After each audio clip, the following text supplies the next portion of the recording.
Welcome to the explainer. So, the security that protects your phone right now, it was literally built on the lessons learned from some truly massive mistakes. Let's dive into the original sins of mobile networks.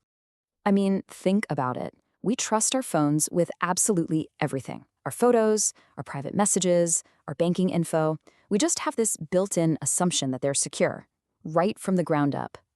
But that trust, it was earned the hard way. For years, the very networks we all depended on were built with security flaws so big you could basically drive a truck straight through them.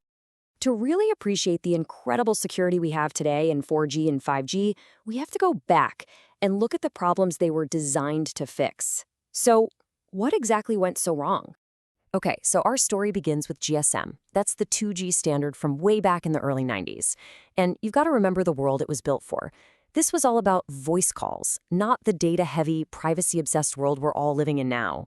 The first, and honestly probably the biggest flaw, was a fundamental problem of trust.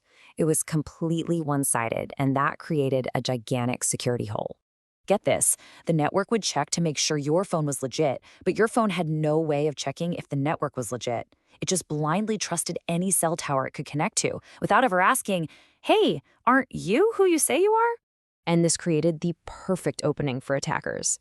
They could just set up a fake cell tower, you'll hear them called IMSI catchers, and your phone would just connect to it automatically.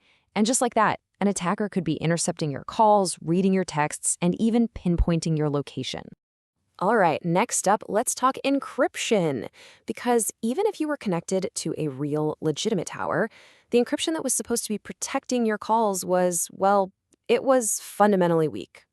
Essentially, the privacy of your conversations was relying on an encryption method that security researchers eventually figured out how to crack pretty easily. Imagine trying to protect a bank vault with a cheap padlock from a high school locker. That was pretty much 2G security.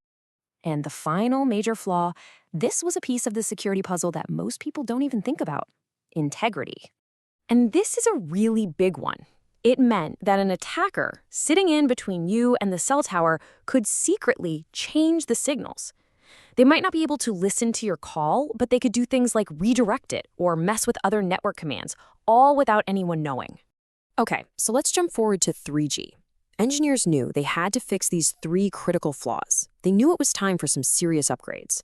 The first huge fix was bringing in mutual authentication. Finally, trust became a two-way street. Your phone verified the network's identity, and the network verified your phone's. This was a massive blow against those fake tower attacks. 3G also rolled out much stronger encryption algorithms. That flimsy little padlock was gone, replaced by a much more complex, modern lock. It made it way harder for anyone to eavesdrop. And, so important, 3G added integrity protection. This closed that loophole that let attackers modify commands. So, it seemed like all the problems were solved, right? Well, not quite. A really clever loophole was still there. And the ironic part is, it existed because of a feature that was designed for our convenience: backward compatibility.